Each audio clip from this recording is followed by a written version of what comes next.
It all disappeared.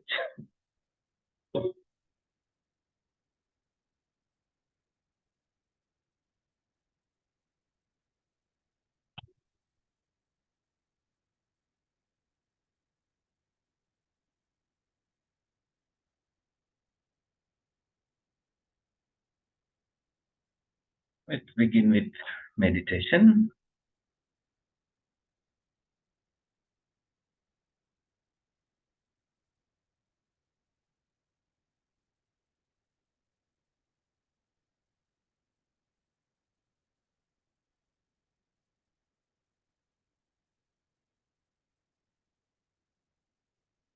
As the sound of the gong disappears, you can start sensing what you feel right now in your whole being, inwardly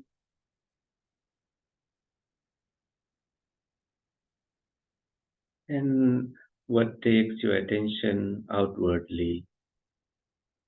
Maybe your sensations,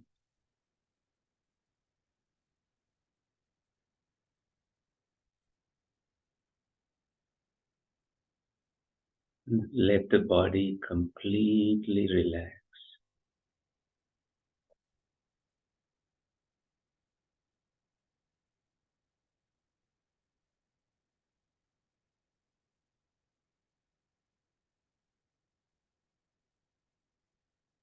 And since your eyes are closed,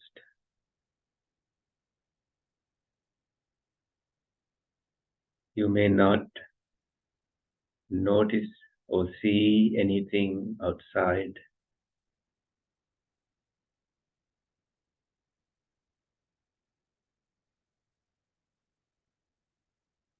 And what you hear is just these meditation instructions,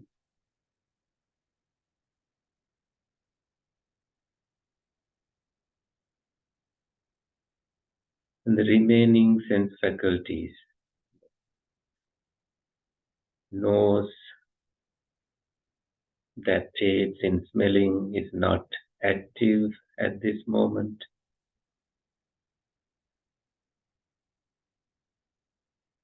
And tongue is also where we taste food, and that is not active.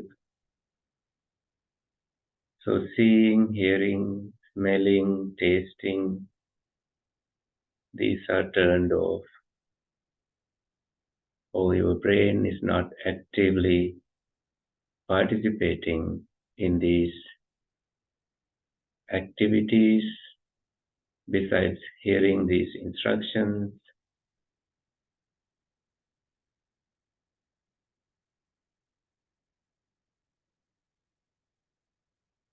And physical sensations are less and less. As you have just sat and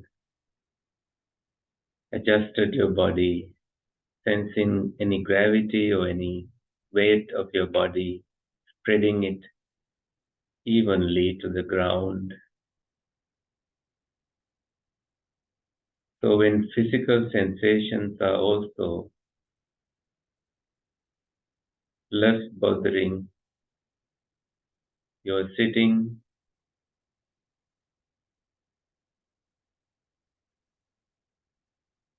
all these external stimulations are slowly disappearing. And you may already notice that your mind, thinking mind, is active. And you can apply some wisdom to quieten your mind,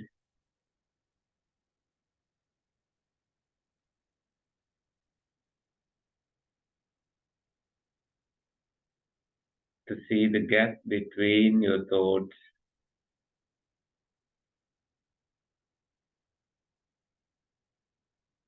to silence your thinking mind.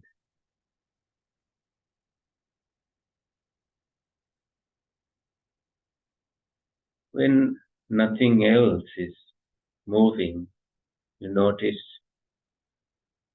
your breath is happening now, not in the past, not in the future, but now.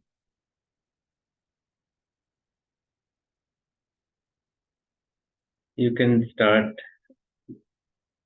noticing the starting point of your breath and the ending point of your breath.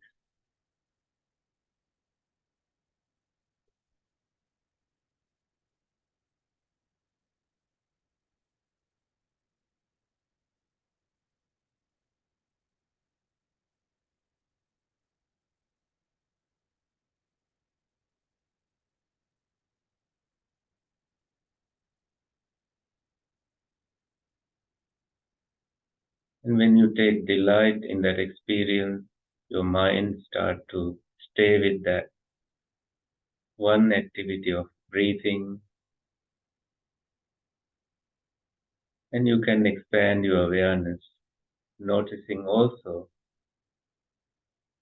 mindfully breathing in, mindfully breathing out.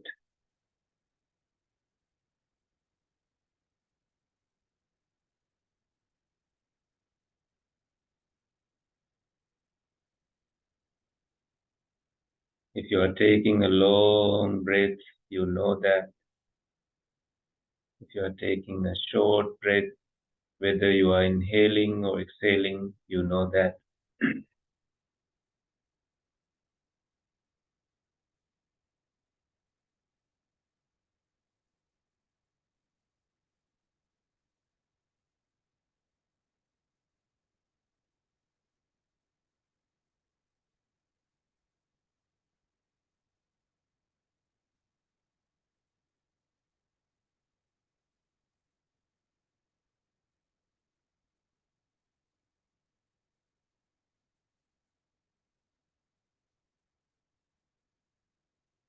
The breath is happening without an effort. The body is doing it. And you have sustained awareness along the sensations of your breath. And also noticing the rhythm of your body, upper body, as you breathe in and breathe out.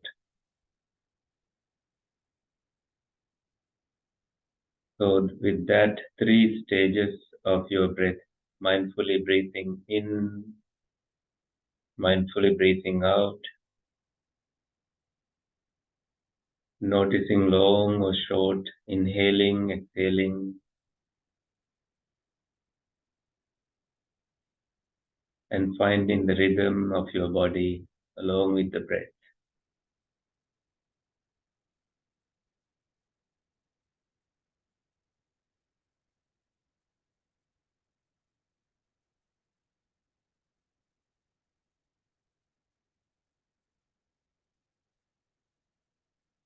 We are used to being the doer, so these activities will train us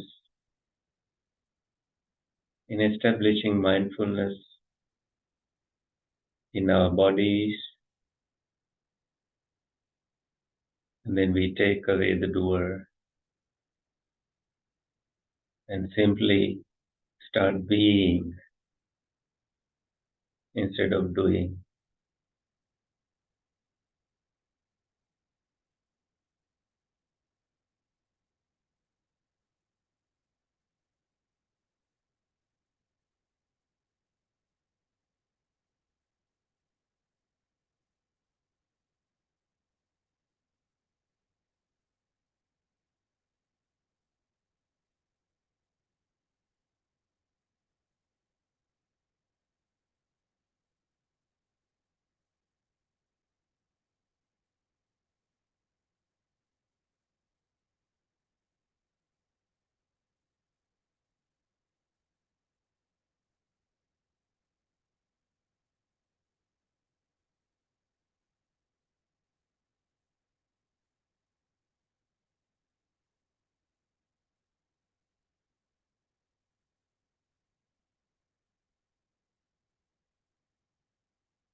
So the attention to the body disappears automatically, that you take the attention away from the body to just observing your breath, however subtle it becomes. You stay present with the breath.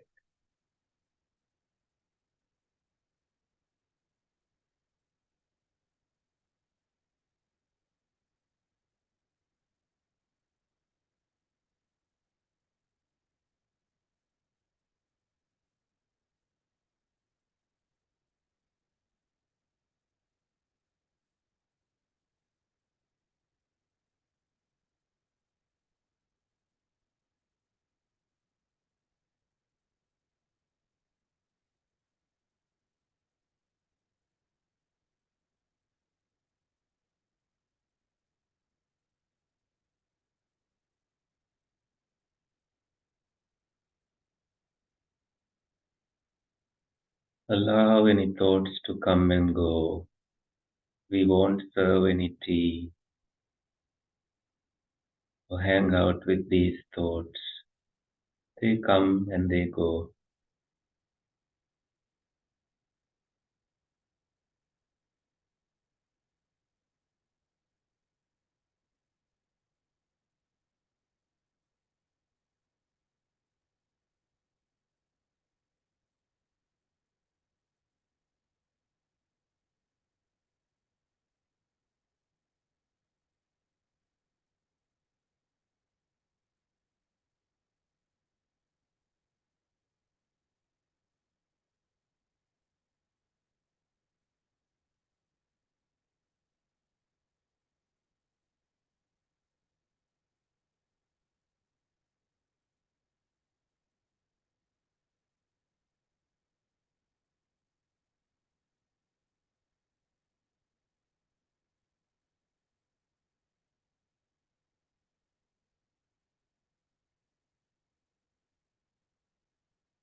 When you think of the past, you think of it now.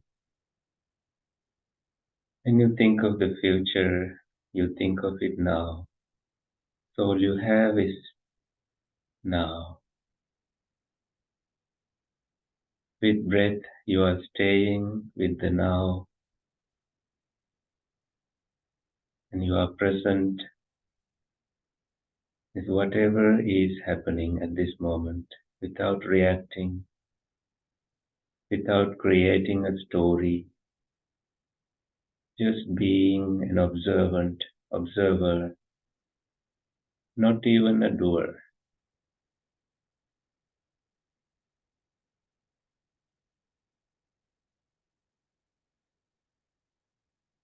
Without having to do anything, you can notice the movements of your body as you breathe in and breathe out, and that is happening now.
tranquilizing your body, permeating your body with tranquility, calmness. You stay present with your breath.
Whenever you feel distracted,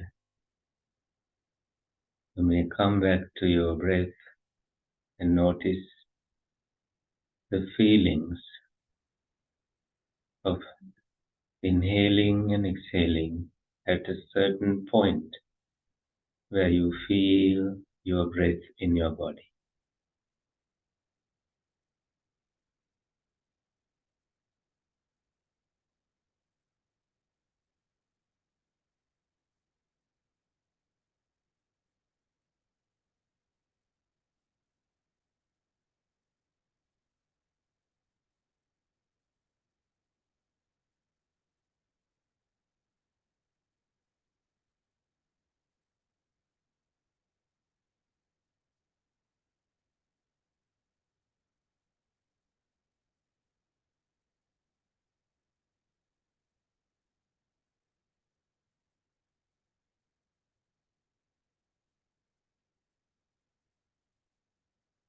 If you feel the need to move, adjust your body, feel free to do so. It is an act of mindfulness. Mindfully you change your posture and come back to your breath. So simple, no pressure whatsoever in your being.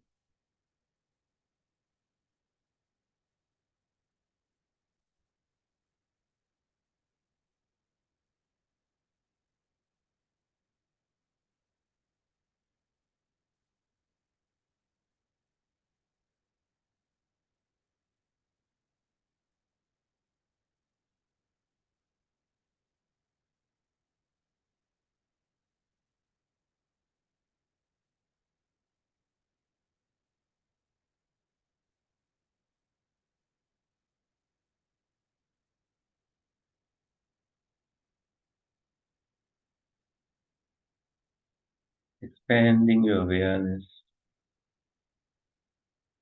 like a light that is spreading, filling this room, this building, and beyond. Notice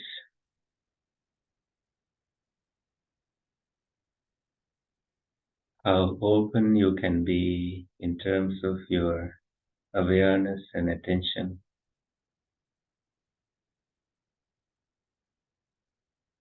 When you allow things to be,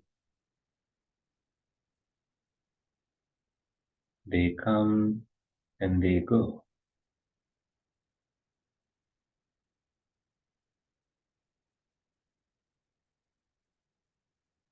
When conditions are present, certain emotion can arise, but they cannot stay forever. They disappear. When conditions disappear,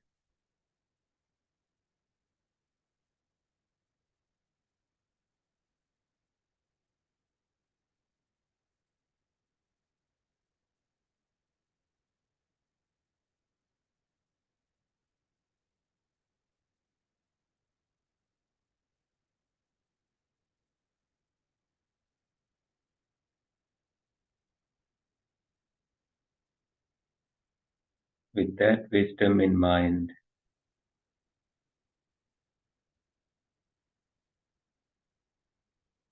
you see emotions like anger are not permanent. And when you see the ignorance behind these emotions, when you come to true knowledge, you no longer have the same perspective about anger.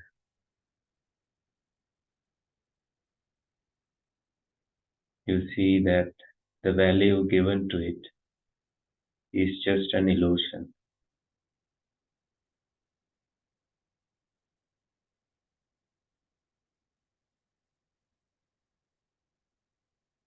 So tranquility, wisdom, insight help you see the world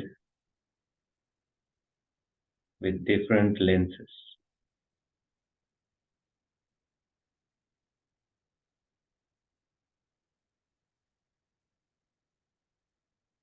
We will end this meditation with the sound of gong after a few minutes of silence.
Thank you. I hope you had a good experience meditating. Let's do the reading and then maybe discuss what questions you may have. This part we read together.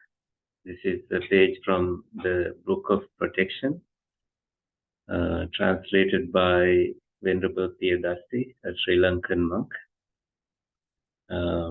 I'll talk more about this at the end of the reading, so you know what we are actually talking about. So you see factors of enlightenment, Maha Cunda Thera Bojjhanga.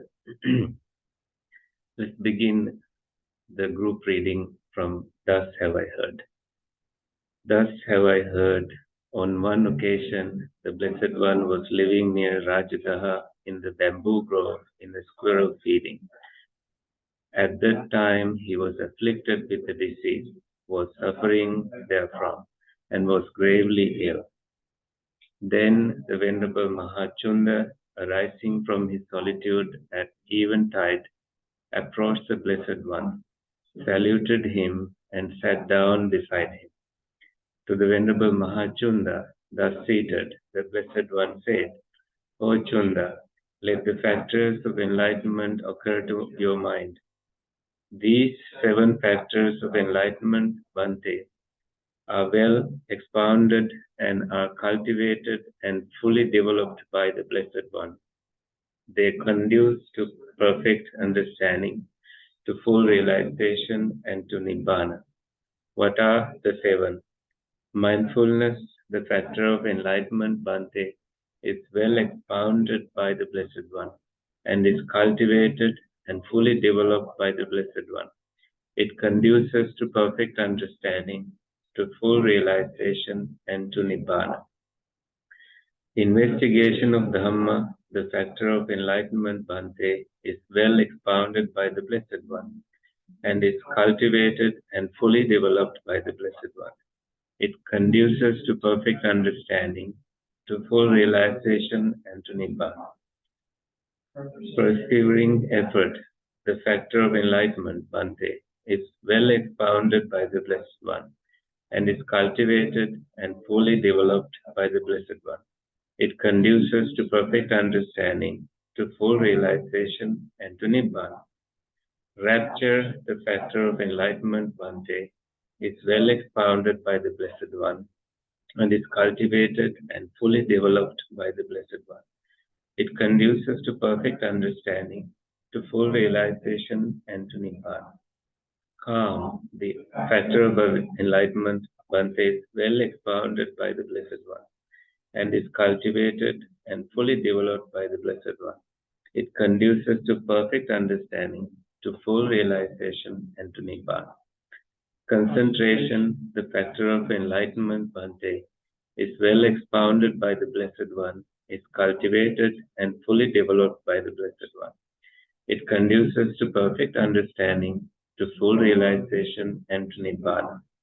Equanimity, the factor of enlightenment, Bhante, is well expounded by the Blessed One, is cultivated and fully developed by the Blessed One.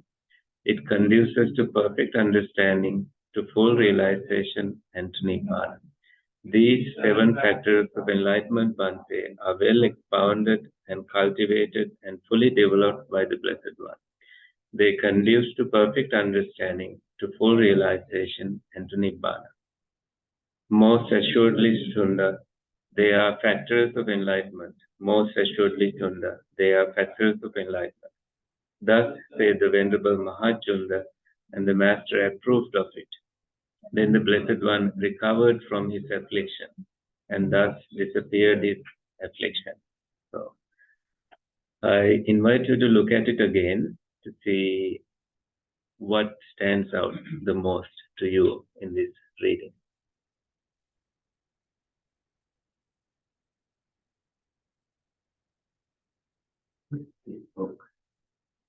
It is a book of safeguard recitals, a collection of sutras, teachings of the Buddha. So it is called the Book of Protection. In Sri Lankan and Asian context, we call it the Paritta book. Paritta means protection. But with that question, let me explain that, how do we get any protection from this? And why is it part of a book of protection? Now, maybe something you may have noticed is that the Buddha was ill, and he asked Venerable Cunda to recite the 7 factors of awakening enlightenment to him. And when we are sick, we can do many things like praying. We can also look at that illness in a different way. And this teaching shows that it is not that some angels come and protect you. Instead, the way you look at that illness can have an impact on your full recovery.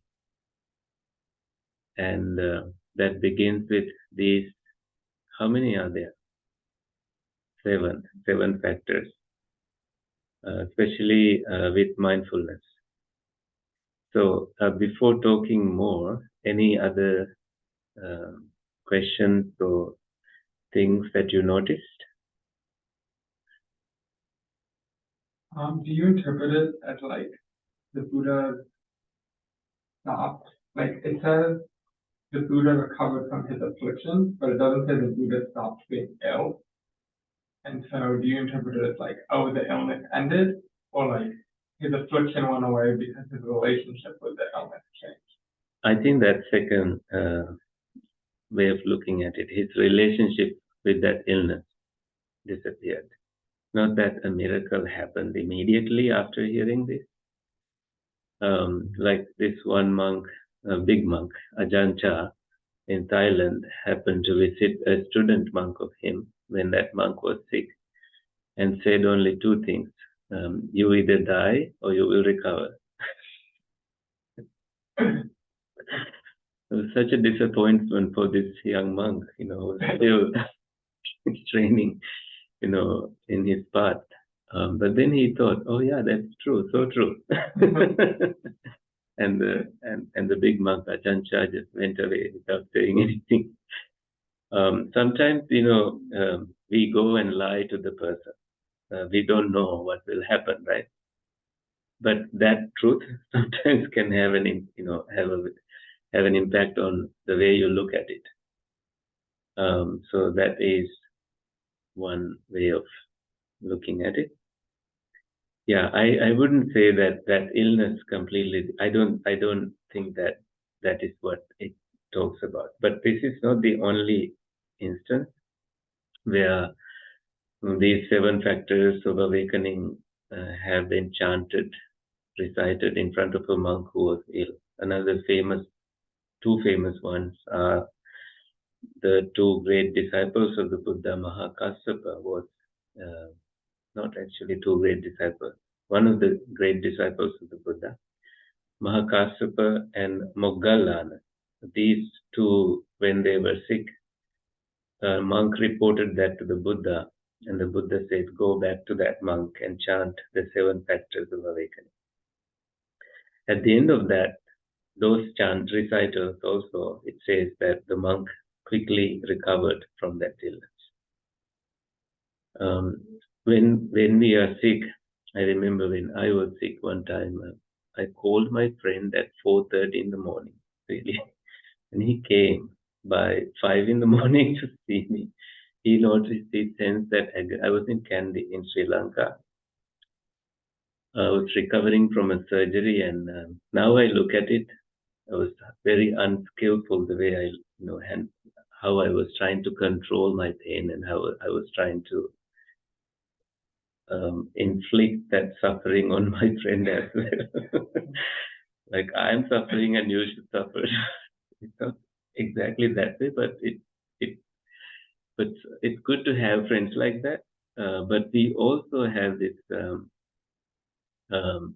urgency to take away that illness from a friend. And we know that it is not possible to do so. when you are not feeling that grief, instead you look at it mindfully with equanimity, with different lenses, the way you treat that person, your friend, will be very different. You make right choices. You may feed the right food. So I think that as a caregiver, you can look at it in a different way. So with that, I like to also say that true compassion can be given without that grief element in it. The near enemy of compassion can be that grief. You also start to suffer and you don't know which direction to drive, which direction to go, what to buy. You buy something unnecessarily, or a lot of things that you do may not be really helpful. But that is on the surface. But what else do you notice in this? Before I go on explaining more.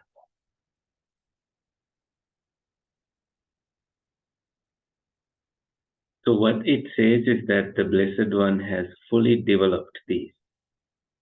Mindfulness, mindfulness is easy to understand, maybe not easy to understand, but I love sharing this story of mindfulness that comes from, I think Busim has heard this before, from the Thich Nhat Hanh tradition. I share it here when Busim happened to be here. Maybe Cora has heard it too. That when Thich Nhat Hanh was a novice monk, his teacher asked him to do something, and the novice monk was super excited, so he slammed the door behind him, and the teacher called the novice monk and said, "My dear child, come back again. Now close the door again." And at that time, the young Thich Nhat Hanh, really full of his being, 100% present with that one activity, he closed the door. And his teacher never had to remind of that one activity ever again. Now, Thich Nhat Hanh became a big teacher. He was visiting a Trappist monk's monastery in Connecticut. This Trappist monk's name is Thomas Merton. And so Thich Nhat Hanh shared that story with Thomas Merton.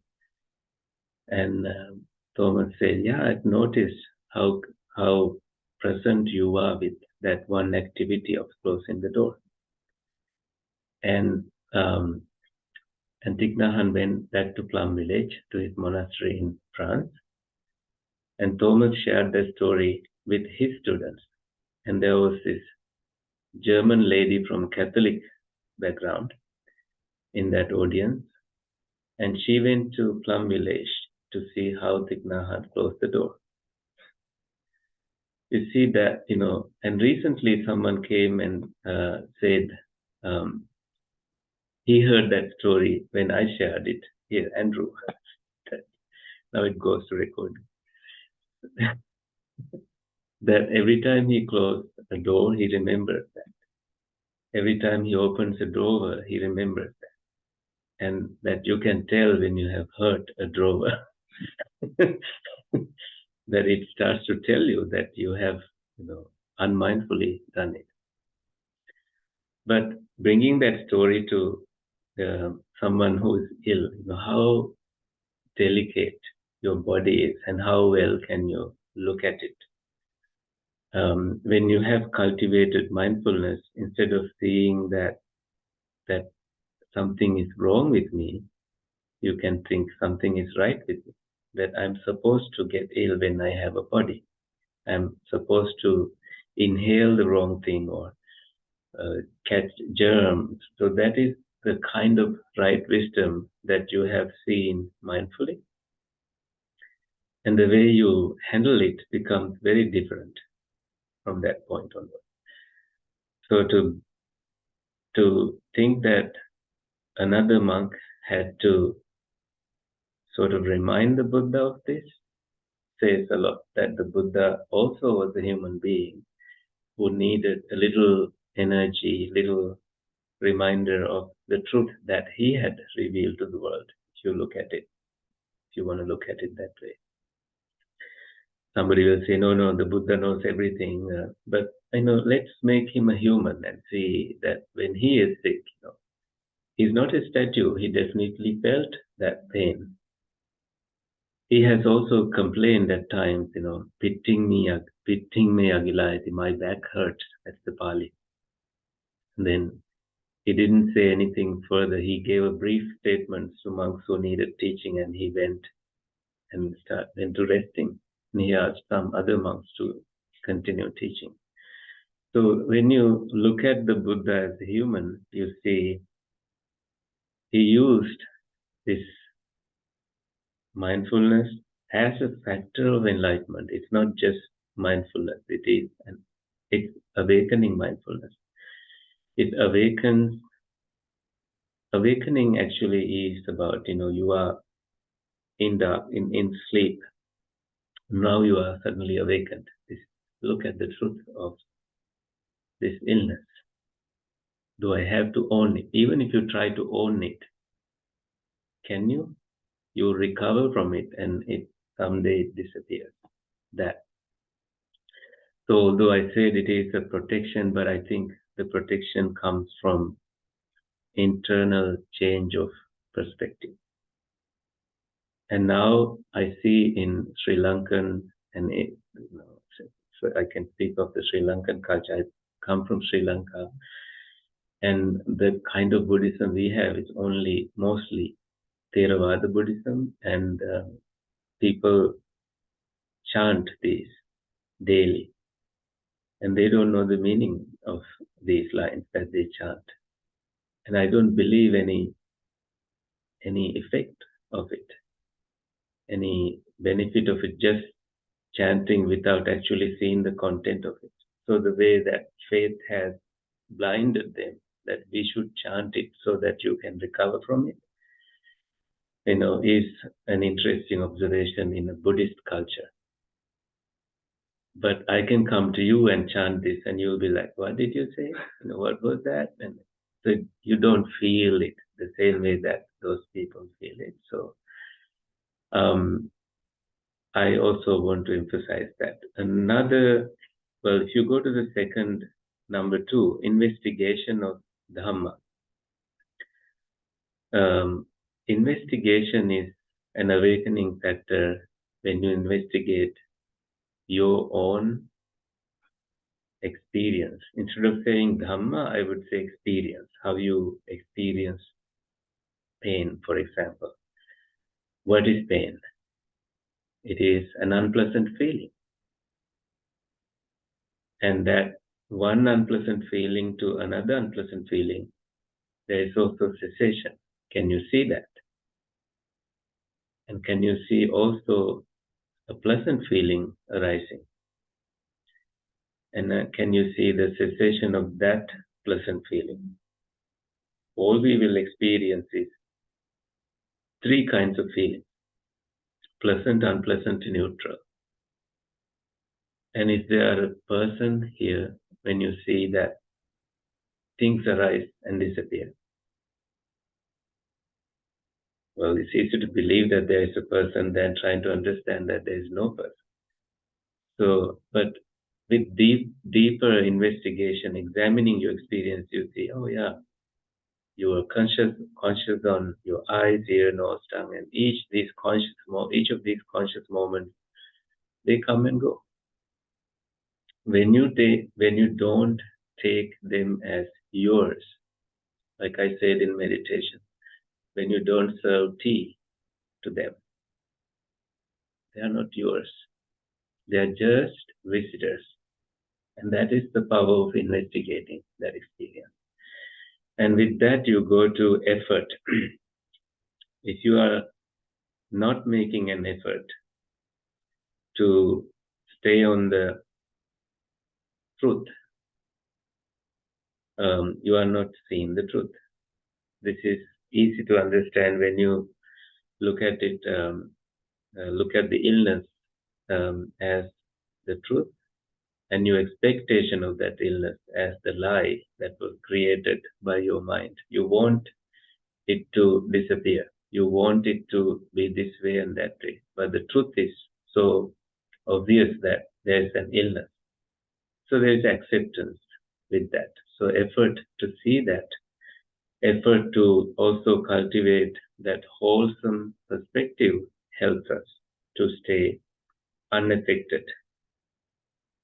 And number 4 is rapture, which is in Pali is piti. We can also translate it as joy. Joy of knowing the truth. Joy of also withdrawing from external sense faculties. Like in meditation, you just can experience that. Although in this meditation, we did only 30 minutes, 25 minutes of meditation, but some people do 6-7 hours of sitting and focusing their attention on wisdom, the word I mentioned several times in meditation. It is very important. It's a faculty. It's like your eye, and that the way when your eyes closed, you are able to see through wisdom eyes, and that seeing is very different, and that brings you relief, and it can convert into a sense of joy. And some people, yeah. How do you meditate on Wisdom is cultivated as you meditate. Like one thing I said in meditation is that when you think of the past, you think of it now. When you think of the future, you think of it now. So all you have is this time. That is wisdom. That's a different way to look at past and future. Another way to look at it is that the past cannot be edited. The future is yet to come. We don't know anything about it. So when these moments kind of add to your meditation, and the way you look at your experience very different from that point of view. And this wisdom cultivation is a learning, lifetime learning, until you see, until you come to true knowledge, which is the goal of these practices that we do. Instead of assigning it to somebody else that this person caused me trouble, you can look at it. How do you handle it? How do you look at it? Do I have to hold a grudge against this person permanently? Can I see my internal reaction to it? And with that true knowledge, you no longer have the same. So that's wisdom. It just comes as you meditate. Yeah, it comes. It's like it's thinking. It's not you thinking. It just comes. It may come when you are taking a walk somewhere or after the meditation. It's not just happening in meditation. Oh, this is that thing. So somebody else will come to you and say, no, it's the other way, but you know for sure you have seen the truth and you know what it is for yourself. Okay. Yeah. And so calm is tranquility. No, tranquility is something that we can permeate and experience and allow, make space. And samadhi is more like the 6th one, that is collectedness of your mind. It's like a calm lake, stilled lake. All the mud disappeared and you can see things very clearly now. And last, equanimity has a strong connection with wisdom, that in suffering or in pleasure, you look at both the same way. That you are not excited in pleasure, or you are not excited in suffering. That is when you have examined in your mind that aging, illness, being born, and maybe continuation after death. All these are part of our existence. So equanimity is also developed with. It's not just being neutral. It's just more of seeing with wisdom and equanimity. That as an awakening factor. Toward the end, helped the Buddha to overcome this illness. It is a transformation within. And we have 4 minutes. before we end the program. Yeah, but because you asked about Peace House, Cora can add to this definitely. Cora is our executive director, and Busim is our HDS. How do we say resident from the graduate intern. So Peace House started about 5 years ago, and actually 5 years ago we didn't know what we'll be doing now. But the seeds were planted about 5 years ago when I and Bhante Samita and our founder Carl happened to be at the divinity school at Harvard, and he went to comparative monasticism class of Kerry Maloney, and he saw us, and we were chatting about in that comparative monasticism class, they take you to a temple and you spend we did that here, right? You spend 2 nights in that temple, experience the life of a temple. So Carl had the idea of having our own temple at someday, so that students can experience some monastic life and also the kind of interfaith education we went through. I've also been a chaplain, and it is an interesting journey. So Peace House, Carl bought this building. It was not in this shape when he bought it. He demolished it and he rebuilt the whole thing. His family also funded Carl's wife, Bali, and all family members. Sibyl, our architect. So we had many conversations. And then we went so far until we realized that we cannot go any further without having a Quora. We needed a director to sign things and handle money and a lot of other things. So he joined last year,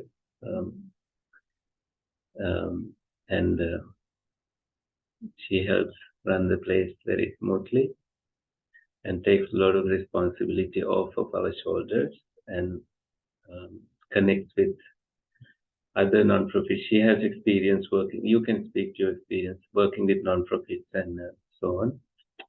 So 2 resident monks live here. I am one of them, Bhante, Samita, and I. We both have finished studying and now try to dedicate our time for practice, writing, and creating space for people of faith to come and practice silence, meditate, pray, and so on in this place. Anything I missed?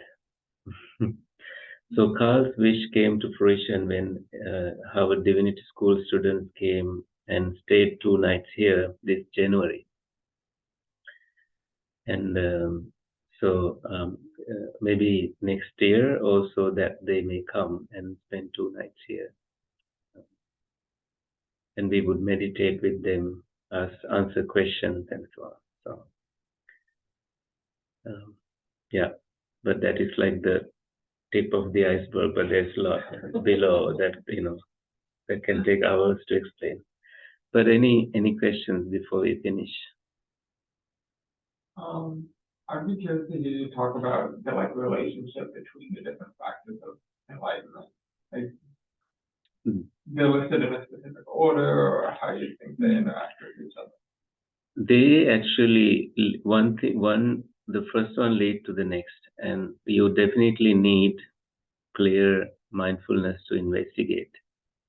And when you investigate, you realize that, there are these hindrances, phenomena like sensual desire, sloth and torpor, doubt, restlessness, that they arise. And so you build effort, you develop some effort.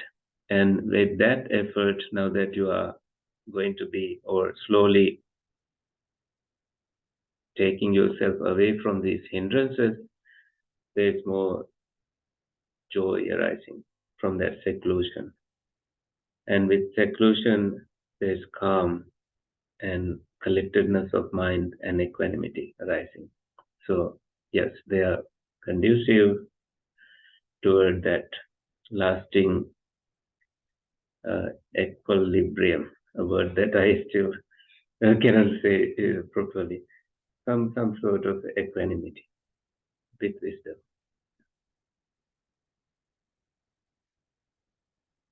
Okay, so shall we share merits in the session? Okay, we can continue the conversation after. May the suffering ones be suffering free and the fear struck fearless be. May the grieving shed all grief. May all beings find relief. May all beings share this merit that we have thus acquired for the acquisition of all kinds of happiness.